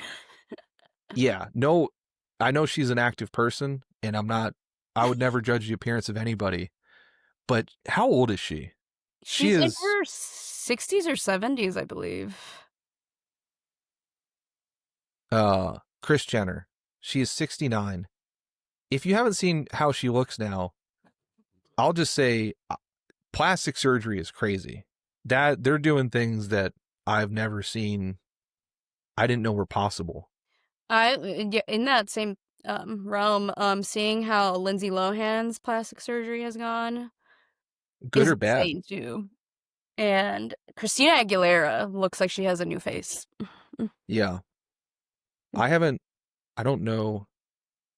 Oh my goodness, she looks totally different, Lindsay Lohan. This is now a commenting on women's appearances podcast. And specifically, well, but not in a negative way, just in more, we're doing it from an object of fascination. Mhm. I would say, just Just we're the doing this technology, as media critics. mhm. We have right to do this. Uh, this is all crazy. The one that I think, like, and I don't want to be too controversial with any of my listeners if you have done this or not, but the one that is crazy to me is like the buccal fat stuff that everyone's getting now. Yeah. That seems like, I don't know, like there's a real uncanny valley thing. I can't, I was like, Mhm. I kind of want to get it done just because of how funny it would look on me. Just like if I didn't lose any other weight, because I'm just kind of a bit like, I already have like bigger cheeks Yeah. in general. So like if I just got it and I just started looking like, And it's just a hole right there. Because that's what yeah, it just looks like there's a hole there. yeah, you look skeletal, but not in like there's like, I don't, yeah, like I think there's like, I never got the people who like, I know it's always crazy to see like what was sort of like the beauty standards like back when. Because like I remember like Katharine Hepburn, I think like famously was like not known as like a bombshell, right? Or she was just like known as like attractive for a different reason, for like her charm or whatever. But it's like, and she herself called herself like angular or whatever. She had like a lot of sharp features, but like I think most people now is just like, oh yeah, she's like gorgeous, like she's like stunningly beautiful. But back in the day, that just wasn't. I don't think that was as much as the perception at all because of that. So yeah, I'll be curious how they view this era. It seems weird to like do the buckle fat thing when it just seems like a temporary, like that doesn't. Yeah. I don't think that's always been in. Surely. No, I don't think so either. I don't know where it came about. I know there's been a reversal of like, oh, big butts are out. We're going back to like extreme skinny from like the early 2000s. So I can see maybe it's like looking skeletal at this point. The Kate Moss look, Yeah. so to speak. Mm-hmm. Yeah, Kate Moss chic, the heroin chic, right, was like the 90s one. Yeah. Yeah. Mm-hmm. But I mean, ladies and men, do whatever you want with your bodies. I'm not trying to shame anyone. yeah. I will just say I didn't like this, the Kris Jenner thing. I just didn't know that was possible. I'll say like that is crazy for a 69-year-old to be able to look like that. And it's fascinating to ask people, like, if you had the money, would you do this at that age? Would you choose to look that young? I think it would mess with my brain. Yeah, I think so too. Yeah. Yeah, I'm trying to look like a hockey coach. That's like all I'm trying, like with the goatee and everything. Mm-hmm. Like I want to look like a 1996 hockey coach is kind of my I feel ideal like that's body. an attainable but- goal. Yeah, like you know who Pat Burns is? This is probably the second time I brought up Pat Burns on the podcast. You want to see a bunch of hockey guys, Rebecca? Let's see. This would be fun. Okay. Let's see. Yeah, I'll share my. I don't know if you can. Can you see Pat let's Burns see. now? Yes. Yeah, that one. I'm trying to look like this. Pat Burns is great with the mustache. If you see like Pat Burns in like a windbreaker, he looks so good. Like this is just such a tremendous. That's just such a tremendous look. I don't have the hair to do this, unfortunately. Like I'm thinning a little bit right here. Mm. But like if I could get Kris Jenner up to look like Pat Burns, I'd probably do this. I'm not too far from this. I just don't have the confidence to like get the mullet going and the mustache. Any of these guys, but like there used to be like a Scott Parker. That's not that Scott Parker. Scott Parker NHL. You know, he this guy had a great look. It's very 1999 coded. This guy, I love when they're getting any of these old hockey photos. Yeah, this guy's good. Reed Lowe. See, I know what's attainable for me. Like this is basically like if I just had a little bit more, you like know, that's doable. You don't need $10,000 for that. Yeah, like this does not look. This literally like is not. If I had different glasses, all these guys are great. It's much easier. I'm trying to be not aspirationally. Like I don't want to do the buckle fat. You know, I know I'm not going to look like again Tom Cruise or like Desi Arnaz or like some of these. You know, I can't do that. But I feel like I could be Pat Burns or some of these hockey guys For sure. But going back, your idea, I want to recommend a movie. It's called It's What's Inside. It's a very recent movie from Netflix. Okay. Did they make my idea already? No, but there is this. It's a switching bodies movie. Okay. I feel like it's a crossover of like Coherence too, where it's like it's got that sci-fi thing. Sweet. What would you do if you switch bodies with someone that had a better life than you, and that's your friend? But it has those like influencers are in it, so like in that realm. Oh, that's cool. Is it? Hopefully, it's still on Netflix. I'm about to subscribe to Netflix again. I for believe the so. I Catherine watched Bigelow it one. recently, like a couple months ago, and it was released on Netflix, so I believe they'll keep it. Okay, that's cool.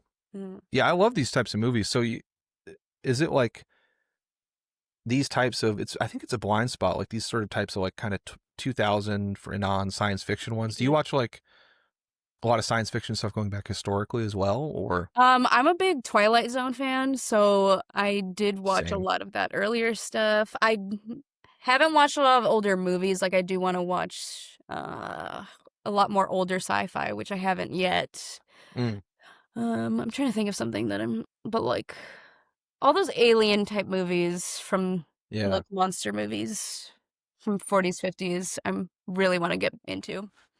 I think if I were you, I would, if you like Twilight Zone and want to do like more film noir stuff, a lot of and like monster stuff, honestly, and like sci-fi, a lot of the people that did Twilight Zone episodes were Hollywood directors, like in the 30s and 40s. The one guy who did a few, I'm trying to remember the episode. John Brahm is like I think one of the great, more unknown directors. He did a lot of Twilight Zone episodes, I believe, and like Alfred Hitchcock Presents. But he also did he did The Lodger and he did The Locket. and he did Hangover Square, which are like three of my very favorite movies from the 40s. The Lodger and Hangover Squares are the ones with Laird Krieger. He also did The Undying Monster, which is another Gothic one, but he's like a tremendous director.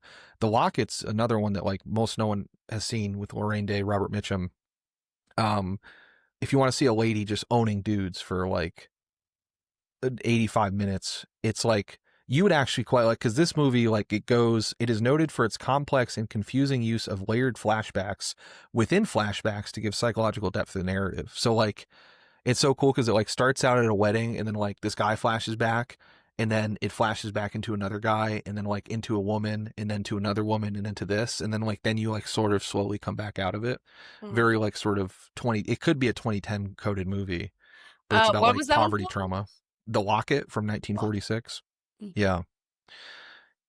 And a lot of those Twilight Zone directors, I think he did 12 eps of the Twilight Zone, including Time Enough at Last, which is obviously one of the ones people, I believe that's the one with, where what's his face? I think Burgess Meredith breaks his glasses, where he can finally read. Oh, yeah. Yeah.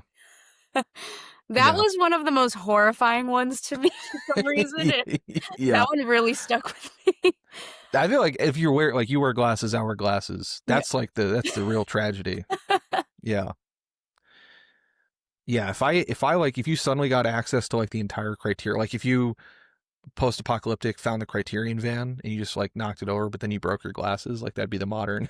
I have all the time in the world to finally watch every single movie. Yeah. Yeah. Shout out John Brom. He's really good. Hangover Square will kill you. I posted about that a bunch on my channel. But that's like definitely will. One of the most tragic. Has a great Bernard Herrmann score, like Taxi Driver and all that. And it's the thing that most influenced Sweeney Todd, actually. I always like yeah. Dang, and it's definitely you get to see Laird Krieger. It's one of those movies where like the guy's sort of like playing out his death on screen as an actor, because it's about like kind of like it's like a guy who's secretly killing people, who's like sensitive, who has like issues with himself. And then Laird Krieger was the actor who was like, he lost 100 pounds in like the year leading up to it because he wanted to be a leading man. He was getting like plastic surgery, honestly. Real tragic story. And then he died on like died after all the weight loss because he wanted to be he was like a bigger guy who was getting put into the George McCready roles. Actually, he was supposed to be Vincent Price before Vincent Price. He was going to take all the Vincent Price roles, but then he died and Vincent Price became more Vincent Price, which is, but he was like one of these, and he was gay. He was like one of the sort of gay-coded villain actors like George McCready. Yeah. That's exciting though. I mean, there's so many good movies from 40s, 50s, 60s to get into. I really want to see more by this director, Joseph H. Lewis. It's the first thing I've seen from him, but apparently he's like he got later, I think, like resurrected, so to speak, critically by a lot of like people who said like he's actually an auteur as well. So it's exciting to see.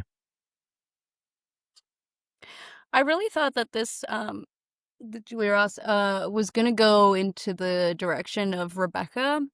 I don't know if you've seen that. Oh yeah. Yeah. I took a Gothic literature class in college, so we had to read it, and I did watch it. How is the book? I've only seen the movie. It has now been like, how long have I been out of college? It's been many years since I've read it. But I remember it was like, if I was gonna have to take a literature class, I have to take the Gothic one, just because all the other stuff that was being offered was just not. Oh yeah. Good. So I ended up reading Dracula for the first time, really enjoyed it, had no idea it was like written like diary entries, which made it more interesting. Yellow Wallpaper I see referenced way more than I thought it would. It's just this short story we had to read. Like that would be fascinating as a movie if it hasn't been done yet, where like this woman goes mad in a yellow room. Yeah, but I do love the madness of it, where she doesn't go mad in this version. I'd be curious if they have done that.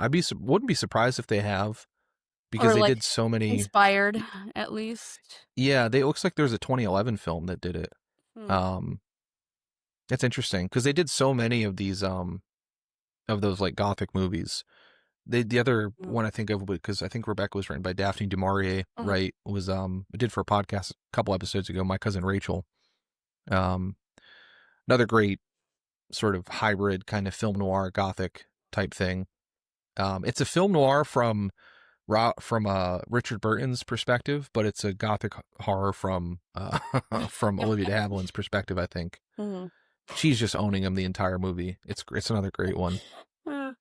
She's also owned him behind the scenes. Like, apparently he thought she was really rude because her character's like supposed to be aloof towards him, so she was kind of method acting it, and so she just like didn't talk to him the whole movie, and like he was just like, she's so rude, but no one else has ever said that about her. But it made his performance like so good because he's like just so fascinated by her, and he can't figure out whether she's poisoning him or whether she's in love with him or trying to steal his money or whatever. She's so good. Oh yeah, I love all these movies. All these crazy women. That's the other thing. Like you get so many good like crazy women movies of this time. Yeah. I can't remember which movie I got into. We were talking about like arguments on.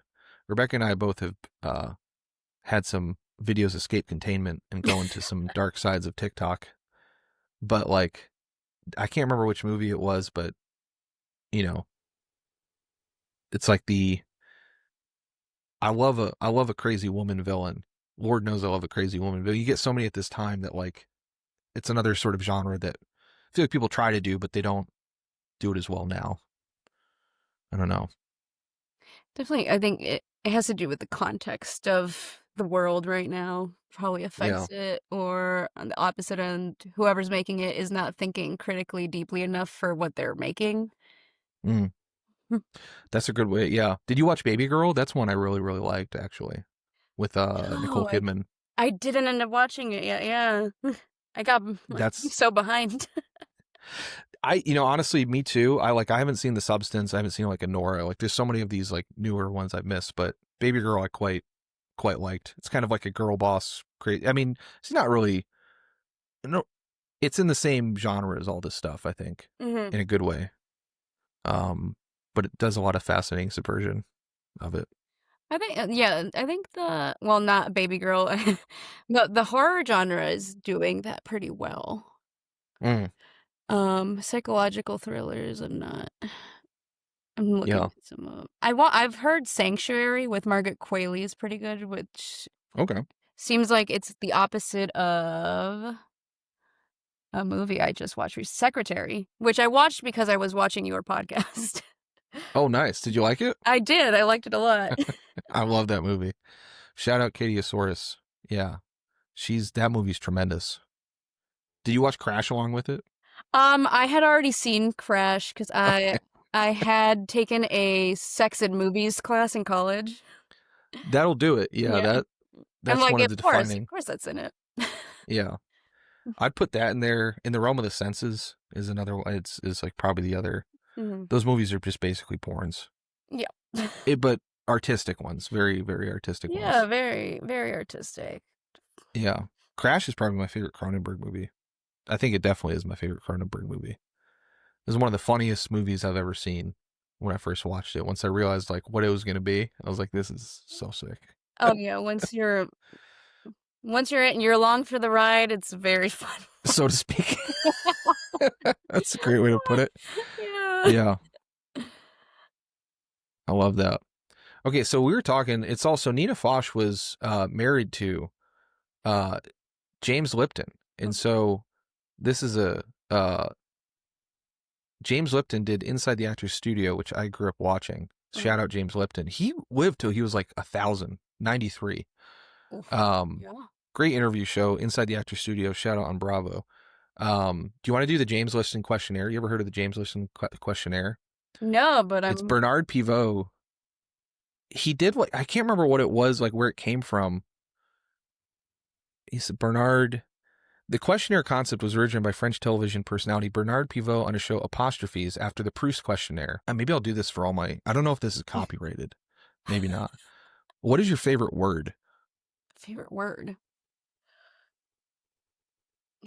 I'm just going to go with the first word that came to my mind, extrapolate. That's a good word. Yeah. That's a very good word. That's a $6 word right Yeah. there. What is your least favorite word? A classic Gen Z one is moist. Moist for some reason was very popular when I was a kid and I hated it. I never got that. I never minded that one. I don't know why. Yeah. It's one of those things where like it became like a word to say to annoy other people, so just the repetition was probably part of it. Mm.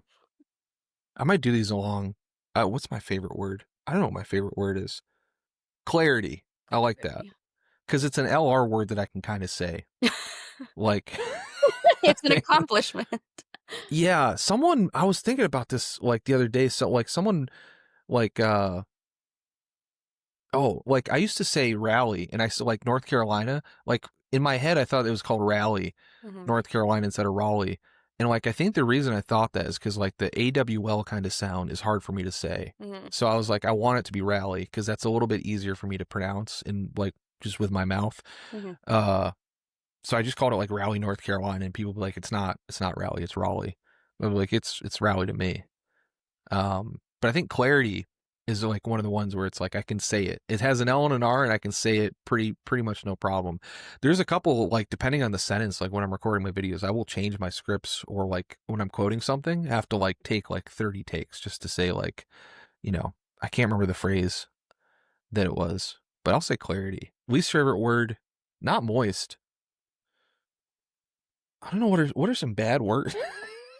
This is some words I don't like. Man, that's a hard one. These I don't know. It's not. Yeah. I wonder if I Google what are words that people don't like. Or Probably maybe gonna give me, like the any of the Gen Z slang.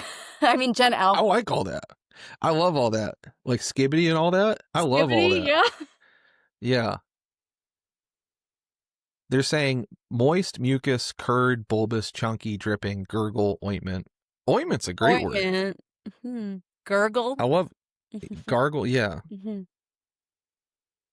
a woman calls her husband hubby, that's smear, taxes, phlegm. Phlegm. Phlegm's a good word, especially it's great spelling. It's got like the turgid. Yeah, if I didn't have a bad history with moist, I don't think it would bother me. I don't think there's many words. Wasps. I would say that's not a bad one because I don't like the SPS one. Rhythm, salve, prolly. I like prolly. Chillax, ointment. Hella was big when I was going to. I didn't know hella until cornucopia, brainchild. Oh, I like cornucopia. That was yeah. Cornucopia is a great word. What are these people doing? Supercalifragilisticexpialidocious. Oh, that's a good one. Yeah. Rural. That's kind of like rural. Because that's a hard one for me to say. I remember the one that I probably have trauma with, but I don't mind it is Pearl. Because when I was playing like Zelda as a kid, there's like a part I think where you have to get the black pearl, and I was trying to tell my friend didn't know how to get it, but I knew how to get I knew like what he needed to do. So he's like, what do I do in this part? I was like, oh, you need to get the black pearl. He's like, what do you mean? I was like, you need to get the black pearl. You need to get the black pearl. You need to get the black pearl. I couldn't say it, and it was like real traumatizing. I'll say rural, but not really. Black pearl, I'll say. Just shout out young Jeff.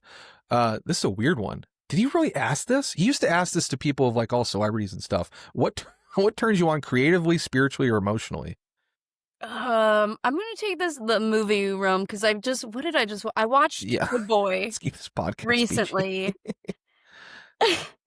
The dog horror movie. Okay.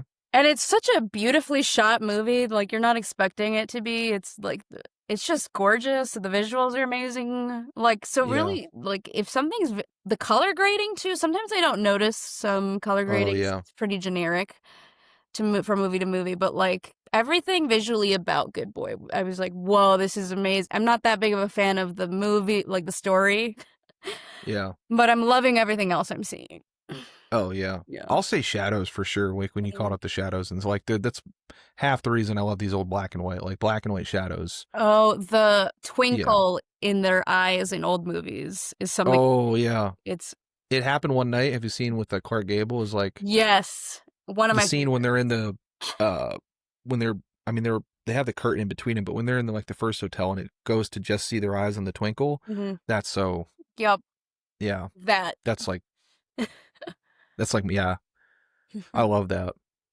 I think a lot of it is missing. I think because of the lack of direct lighting. I'm pretty sure. I Yeah. remember reading something about that. Like they don't use like There a lot it's of hard to light green screens and blue screens, so yeah. ugh. Yeah. The next one is what turns you off, and I would say yeah, green screens and blue Green screens. screens and blue screens. Yeah. What is your favorite curse word? Oh, I love cunt because if it's so offensive to so many people. Yeah. I think it's so The way fun. It seems like so much harsher. yeah. I like it when it's kind of the genial British one, like when they're saying, "Oh, he's a cheeky cunt," like Yeah, something like that, like positively. It feels like I'm stabbing someone when I'm like actually saying it to someone. Yeah. Favorite curse word? I mean, fuck is like, just like I like son of a bitch, bastard. It's like son of a bitch is pretty is always like yeah, just it's just like a yeah, I'll say she's bad. My grandma, God rest her soul, used to love dirty bastard, but she had like a New York, New Jersey accent, and so she was that dirty bastard. Like a squirrel. I was at her at the beach. The right accent is beautiful. Yeah, a squirrel pissed on her at the beach, like somehow, like it just like she was standing underneath this tree and like she just got like I guess pee on her from a squirrel. She's like, "Oh, you dirty bastard!" Just like right in front of like it's like 80-year-old woman. Yeah, that's a good one. Yeah, I might go with that. Shout out to her. What sound or noise do you love? A sound or a noise? Oh, that's a hard one. I feel like I hate more noises than I like noises. Oh, really? It's gonna be fun. We were talking about Jan Svankmajer. You're gonna really love or hate the Jan Svank. His sound design in that is you'll appreciate it and hate it probably. I have been loving watching horror movies in theaters. I haven't seen them in a while. This year I've really been in theaters for horror movies, but like the sound design in those is incredible. Yeah. I think Together was great. Which one really like messed with me? I Like really love the lots of gunshots in movies. One Battle After Another. Oh honestly. Yeah. Incredible. No, I just want to be watching movies at the theaters more often just to catch the sound design. I feel like I don't appreciate it as much at home. That's a big thing with disc too. If they, they do like for people out there who to advocate for physical media, like the compression that they do on like the bit rate to get from like what you're watching at home is not true HD and it's not true 4K, especially compared to a disc. And primarily, like one of the big things they do is the sound because they know most people don't have like properly set up sound systems. But physical media, they really typically put a lot of effort into the authoring of them. So would recommend getting especially if you haven't seen like a Chris Nolan movie, a David Lynch movie, or a Jan Svankmajer movie with a really good sound system. Change your life. Yeah, I think I realized I watched, I like going to see re-releases, and I watched Grease like a million times. I have VHS somewhere back there. And they did a re-release for Grease, and I'm hearing like background actors speaking like these like hilarious lines that like I've never heard before. Yeah. So I'm gonna say those random background lines that you only hear in the theaters are my favorite. Okay. Yeah. I like the I don't know what hertz it is or whatever, but I watch sometimes to go to sleep. I'll put on like the brown noise or something like the brown, not like it's like the full spectrum, whatever. There's some guy following TikTok who does like he just plays tones, and he claims I think that they're for like healing or other things or like different conditions, and then like so, like just randomly I'll wake up and I'll just see him. He's like broadcasting live just a tone, and it'll just say like autism, and I don't know if he's trying to like give autism or like cure it. Yeah, I haven't figured it out. Maybe this is why my physical media collection is growing. It's funny. I have a lot of sinus issues. I have a deviated septum. And when I get really sick, I'm so desperate that I'm on YouTube looking for like tones that help release your sinuses. It's never worked, but Yeah. That that would be fun if they. I need to. Yeah. Ever since I got the allergy shots, my knock on wood, my nasal stuff has been better. But if there's, I didn't know. Yeah, I didn't think about there being possibly a sound. I would say, yeah, the brown, that brown noise or whatever, I like a lot. I also like just stuff that click. Like there's actually a weird one that I do because I keep a lot of like fidget stuff around. Like I have my drumstick. I have like, I love a sound of a good clicker pen. Love that. Also, this sounds like a dog clicker, like these nicotine gum things that I eat. Like if like afterwards, like you can like kind of crack the sound. It makes like such a nice sound in there that I love. These like little plastic. Then okay, now I'm remembering other things. The crunching of leaves in the fall is great. Oh yeah, yeah, yeah. Leaves are great sound, especially like on grass. It just feels so like classic. Feels so fantasy. What sound or noise do you hate? So now it's probably hate all ASMR stuff. It really makes my skin crawl. I hate it when I accidentally have to hear it, when people send it to me. I hate it. It just makes my whole body cringe. That's so crazy. I know it's like the big thing that it like relaxes people. It like gives them tingles, but nope, not for me. Yeah. There's stuff that I call ASMR. I've never really listened to like an ASMR. Like, you know, I've like seen it in passing or whatever, but like it's not something I put on. But yeah, that's like, I didn't know that. Yeah, I guess people would hate it, but I haven't thought of like someone be like, this sucks. Or like this having like the opposite. That's funny. There's a bunch of tone, like in the Donald Campbell movies, in Demon Seed, it's actually something I did for my short that I'd be curious, given that I'm re-releasing it on TikTok, I'm curious how people do it, but there are like 3 or 4 different like sort of kind of white noises that I have running through the entire movie that like are just sort of audible to me. I think in like when I played it in the theater, when I showed it, I think I could hear it. I don't know if anyone else was listening, but like they're kind of like used in different ways because I was trying to emulate like the way like 70s science fiction sounds, like Star Wars, and like the little like kind of latent buzz that they have that kind of is like very velvety. Demon Seed has it, Star Wars has it, like Andromeda Strain I feel like has it, but just the kind of like I don't even know how to describe it, but I love that so much and I wanted to put it in there. Yeah. So I guess it's not something I hate. I don't sounds I hate. You put it in. Well, just when you were saying ASMR, yeah, what do I hate? That is a hard one. I feel like I know when I hear the sound. Probably like, I mean, I guess probably everyone hates hearing a baby cry, but that like really gets to me. Like it's just nails on a chalkboard. Yeah. I think. But I think like that's probably just human. But that's always hard. What profession other than your own would you like to attempt?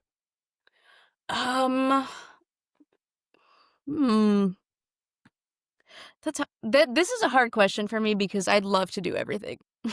I'd love to be able to spend a couple of months just doing like different jobs. I'm planning to do a trip to China one day. They have a panda sanctuary that you can volunteer at. I feel like working at a panda sanctuary would probably be an ideal life for an alternate universe me. Yeah. Yeah. You need to find that version of you. Yeah, and we'll trade. Kill that person. Just go to the. Oh, okay, not kill. Yeah, just you wouldn't want to kill the one who's like going to work with pandas, I guess. No. I'd love to wrestle with a panda. They seem so fluffy. They don't seem like they could hurt you. No, it seems like it would just be playful. Yeah. If I wasn't, I mean, honestly, for my day job, mostly anything. I worked in, tech and data for like, just as like a hired gun for like years. So literally anything. I think like something that I wouldn't do. I'd love to be like a gym teacher, I think. Yeah. But I don't even know because I'd have to get up. Maybe like maybe like a referee, like I'd love to, because I think I would be I would be a terrible referee, because I would absolutely just troll the teams. But I think like if I like a hockey referee, I think I could be good at it. Maybe I'll start doing that in the weekends or something. But like when I coached like 12 and under hockey for like a little while, like this travel team, and the way the parents would treat, like they just did not treat the referees like human. Like even the parents on my own team, bless their souls and hearts, I had to like have a talking to them about like you can't talk to like they're like 17-year-old kids reffing these games, and they're like just all kinds of shit under the sun. But the ref has the power to boot him out. So I just be like, I would tell the refs, I'm like, just boot him, like that, because I would like try and like these kids would be getting like emotionally damaged. And I'd be like, you're doing it fine, like just keep reffing, like just try and keep the gain. And they'd be like, man, why are they doing this? Like these like these poor kids would be talking. I'm just boot them out, just like boot them out, call the cops, and yeah. So I'd love to do that as like a 35-year-old guy, just like, because I'd be kicking out every parent. If a parent said one thing to me, I would immediately gone. But then that's hard because then they have guns, which is that's not as huge of a problem over here. I used to work at Spirit Halloween for a couple of years, and I loved kicking people out. This is my favorite part. Like, yeah. the cops called on me one time, and the cops thought it was so ridiculous. Yeah, you're not going to win an argument against like a Spirit Halloween employee, I feel like. No, not at If all. you get We kicked are out of a willing Spirit to risk our Halloween, jobs. I mean, it's only 3 months. If I have to Yeah. get into a fight right now and get fired, oh well. yeah, We have nothing to Yeah, lose, really. I didn't think about that. Yeah, that's the worst. That would be the worst type of place to like rob or do anything to. Yeah, we did not care. I loved getting into arguments with people. 'Cause I'm like, it never mattered. Yeah, who cares? Yeah, they're going to pack up town. It's like a carnival. Exactly. What profession would you not like to do?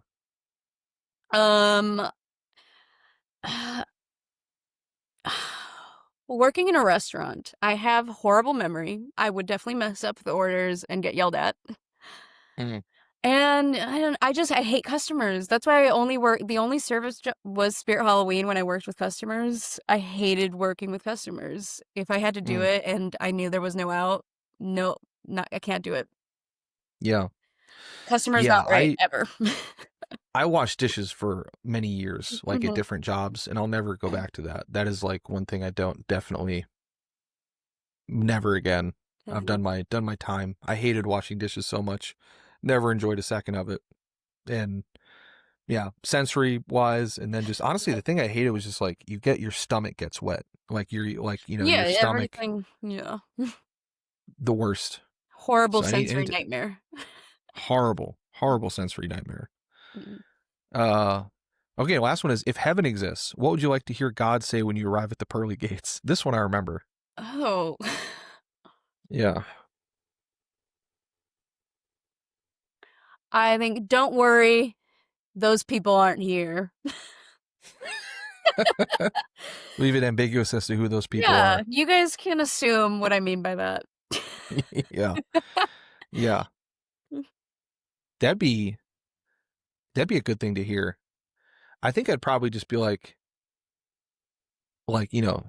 just like, all right, here's the theater schedule. And it's like, it's like this expansive list where they're playing like they're playing like My Name is Julia Ross in the theaters. You got like this like theater district.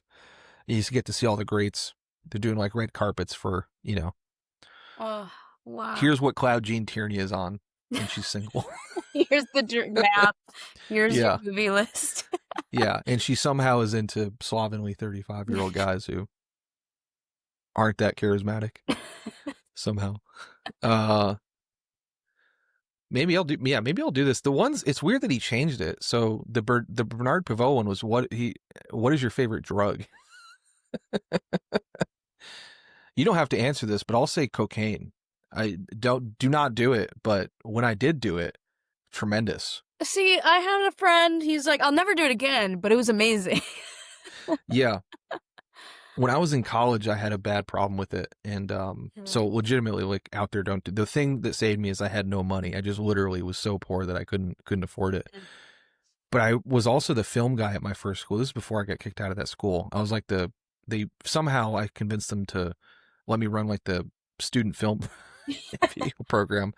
And I had to follow this guy around at like New Year's Eve one day, who was like the class president, and he was like this very flamboyantly gay guy, and God love him, but he was dressed in like this skin tight Superman outfit, just like interviewing people, and I had to film him the whole time. And he's just such a funny guy, and I was on all kinds of shit that I couldn't use any of the. They were asking me like, "Where's the highlight video from like the like the holiday stuff?" And like just the entire like footage was just me shaking, like literally dying laughing, and it was just like shaky the whole time, just watching this kid do it. Who would you like to see on a new banknote? Oh. We should have a lot more people on banknotes. We should get rid of like all the old presidents and stuff. Again, like Leo style, like Ghetto Pat, like a lot of slave owners on them. Mm-hmm. Get rid of all that, and it should be like Muhammad Ali should be on a banknote. Okay. Although I don't know if he'd want to be on money, but he's like one of the greatest Americans. That's a good question. Do we have a woman on any money? No. I don't think we do. There's like special like quarters that came out. I remember Sacagawea was on one of them. That's right. There was one with Harriet Tubman at one point, but they are just special edition. Martha Washington was the first and only woman to grace the primary portrait of U.S. paper currency. Looks like a $1 silver certificate in 1886. Okay. Let's get Catherine Bigelow on there. I'd say, or Ida Lupino or Dorothy Arzner, one of our great lady filmmakers. Yeah. Lucille Ball should be on like the 20. Yeah. Put Desi on a coin. Put Lucy on the $100 bill. Yeah. Yeah, Lucy. Yeah. Instead of like saying, it's all about the Benjamins, it's all about the Lucys. That'd be a welcome change. Everyone likes Lucy. If you were reincarnated as some other plant or animal, what would it be? That's the last one. Plant That's or the Bernard animal. Pivot. A panda bear. I'm going back to pandas. I feel like, especially if you live in one of those sanctuaries, I feel like you're living the best life. You're eating, you're getting taken care of. You don't have to worry about anything. Yeah. I'd be a house cat for sure. Because like my cat's life is really not that different than me. Like we probably overlap 90% of it. Like they sit up on the cat tree watching movies. As long as I'm in like my type of house where it's like the person likes movies, they kind of like are pretty generous with food, et cetera, et cetera. Yeah, you're not at a Fox News watching household. Oh God. I didn't think about that. As long as you can pick where you're going to be. I had to go over so many houses that were Fox News houses, like, because my friends' parents and stuff, or Paula Deen houses. Paula Deen, and who's that lady I hated that was on CNN, I think, that used to like try to get people the death penalty constantly? Nancy Grace. Allegedly. I hated Nancy Grace. Going over to a Nancy Grace household where their mom just likes Nancy Grace and also looks like Nancy Grace. Like, hell. Absolute fucking hell. You know what? Actually, One Battle After Another, that was the thing I thought PTA got really well. That's a Nancy Grace lady. Like that, how Nancy Grace is playing in that house, like the Christmas Adventures Club's house where they're playing the Christmas music. The vibe of that house, that immediately made my skin crawl and like hair raise on edge. Just that like conservative white person house where it's like they're listening to the bad versions of all the Christmas songs and they're watching Nancy Grace. And it's Sue's famous banana pancakes. See, that would be the opposite of the heaven question. You're getting there. That's where you're going to hell. Yeah. Maybe this is my hell because I've had to go over a lot of them. Yeah. Yeah. What did I do in a past life? Well, cool. Well, all right. So let's get to some recommendations. I think you said next episode we'll do Hot Chick or something. Yeah. But you also, I think, Mean Girls, Pitch Perfect sounds like, I don't know if you recommended those, but I wrote them down. Yeah. If you like this movie, I think I threw out a lot, but John Brom, any of those movies, Leave Her to Heaven, for My Name is Julia Ross. I don't know if I could recommend like a 2010s, like 2009s, like sort of psychological. Oh, Time Crimes, if you haven't seen it, is really good. It's the first episode of the pod I did on If you like this movie, you'll love Time Crimes would be the main one. Good Spanish movie. You got anything? It's What's Inside was my current sci-fi like fun little movie. I'm really been watching I watch a lot of time related movies. I think we can associate like Palm Springs I'm recommending to everybody right now. Okay. Came That's out a in movie? 2020. It's a time rom-com, Groundhog Day style. Oh, nice. There's one that in like the there's a film noir. What is it? I was just looking at it. On New Year's. It's like set on New Year's. Repeat Performance. Maybe that would be another one that we could watch. That might be a fun. We do Watch. hot chicken time. Yeah, that'd be a great episode. Hot Chick and Repeat Performance. Repeat Performance is a 1947 film noir with fantasy elements starring Louis Hayward, Joan Leslie. On New Year's Eve 1946, Sheila Page stands over her dead husband Barney with a gun in her hand, and I think she has to like repeat her New Year or something. Maybe. Like, I don't know the exact thing, but I remember it was like seeing it on some list of like one of the first like of these types of movies. So that might be a fun overlap. That does seem fun. Like connecting Hot Chick to anything will be interesting. Is it a romantic comedy or is it just like a kind of okay fantasy comedy? Yeah. Well, that's the fantasy film noir, Yeah, fantasy there you comedy, go. you know, in a way. A mean-spirited cheerleader who switches bodies with incompetent criminal Clive McStone. That's pretty. Maybe have you seen Face Off with Nick Cage and yet. Yeah. Okay, that'd be a fun one because I believe that's John Woo. And that's one of the most ridiculous, maybe the most ridiculous of the 90s like big budget, just plot wise. It's crazy. Yeah, Hot Chick Face Off or Hot Chick and Repeat Perform. I'm down. That might be the yeah.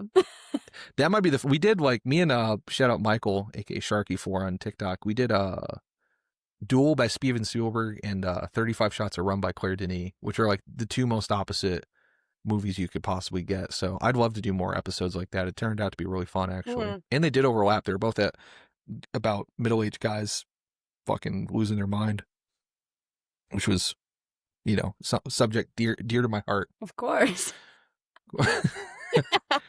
Okay. Well, cool. Well, Rebecca, thank you so much. This has been really fun. I really appreciate it. And any final thoughts on these movies or movies in general? No. Thank you for having me. This was so much fun. I felt very comfortable, more comfortable than I thought. So this was great, and I can't wait to do it again. Yeah, you're great on podcasts. You should do more of them. And start your own. Oh, I've been wanting to. I've been trying to pitch it to other people. Let me know if they're good. I really want to have a podcast called. Actually, I don't remember anymore. Something about the blue curtains, because I think people should be thinking deeper about everything. I don't know if you know the blue curtains thing. The curtains are just blue. Oh yeah. Yeah. They said that about my Predator video. That was where I got introduced to that phrase when I was saying how gay Predator is and how it's about men getting special forces guys getting feminized. Yeah. They're like, sometimes the curtains are just blue, guy. And I'm like, no, they're never just blue. They're never just blue. But something along those lines, to delving deeper than surface level on like really diving deep on like one movie or some type of media. That's exciting. Yeah, I will come on. I will happily be a guest on that if you'll have me. Yeah, of course. That is like the idea of the I'm wearing my Mulholland Drive shirt today, but literally the idea of I'm literally going to be talking about the idea of the curtains with Club Silencio, because that is like the whole metaphor in that movie, but relating to to Zero Dark 30, and that there's actually more shit going on behind Zero Dark 30. The curtains are actually extremely meaningful. Although there's no curtains in that movie, but metaphorically. Yeah. Yeah, that's a great name. Well, cool. Yeah. So Rebecca can be found on TikTok at @REBS__BEBS and on YouTube at REBS1_BEBS2. And the rest of our links at RebeccaRoblesRodriguez.card.co. That's REBECAROBLESRODRIGUEZ.CARRD.CO. Thank you so much for coming on. Yeah, thank you.